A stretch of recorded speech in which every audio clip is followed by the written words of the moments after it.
সড়ক উন্নয়নে এলজিইডির দায়িত্বজ্ঞানহীন কাণ্ড ঘটেছে। যশোর ও ঝিনাইদহ জেলার সীমানার মাঝে থাকায় একটি বাজারের সামনের রাস্তা মেরামত করেনি কেউ।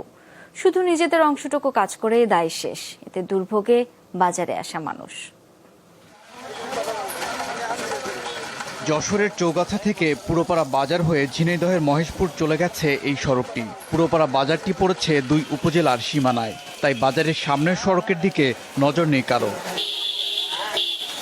স্থানীয়রা বলছেন, দীর্ঘদিন ধরে বেহাল থাকা সড়কটি সংস্কারের উদ্যোগ নেওয়া হয়, তবে নিজেদের সীমানা পর্যন্ত মেরামত করে দায় সারে মহেশপুর এলজিইডি কর্তৃপক্ষ।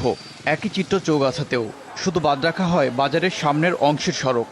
গাড়ি অন্তত রিম দেখা যায় না, আর তারপরে মহিলা থাকলে প্রচণ্ড কাদা লাগে। এখানে যে কত লোক যে মানে উল্টে পড়ে যায়, অনেকে দুর্ঘটনা ঘটে যায়, হাত পা ভেঙে যায়। যদি সুন্দর হয় তাহলে মানুষের সুবিধা হয়, আর তো গাড়ি ঘোড়া ভেঙে আমাদের বেশি সমস্যা হচ্ছে।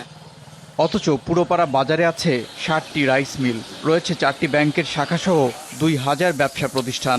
কিন্তু রাস্তার উন্নয়ন না হয় স্থানীয়দের দুর্ভোগের শেষ নেই।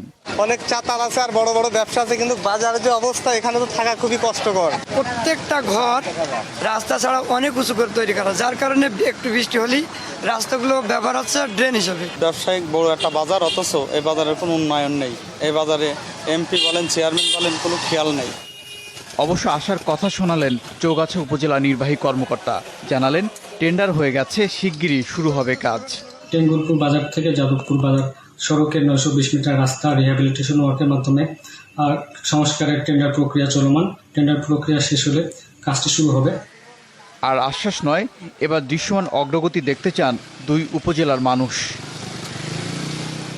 ওবায়দুর রহমান, যমুনা নিউজ।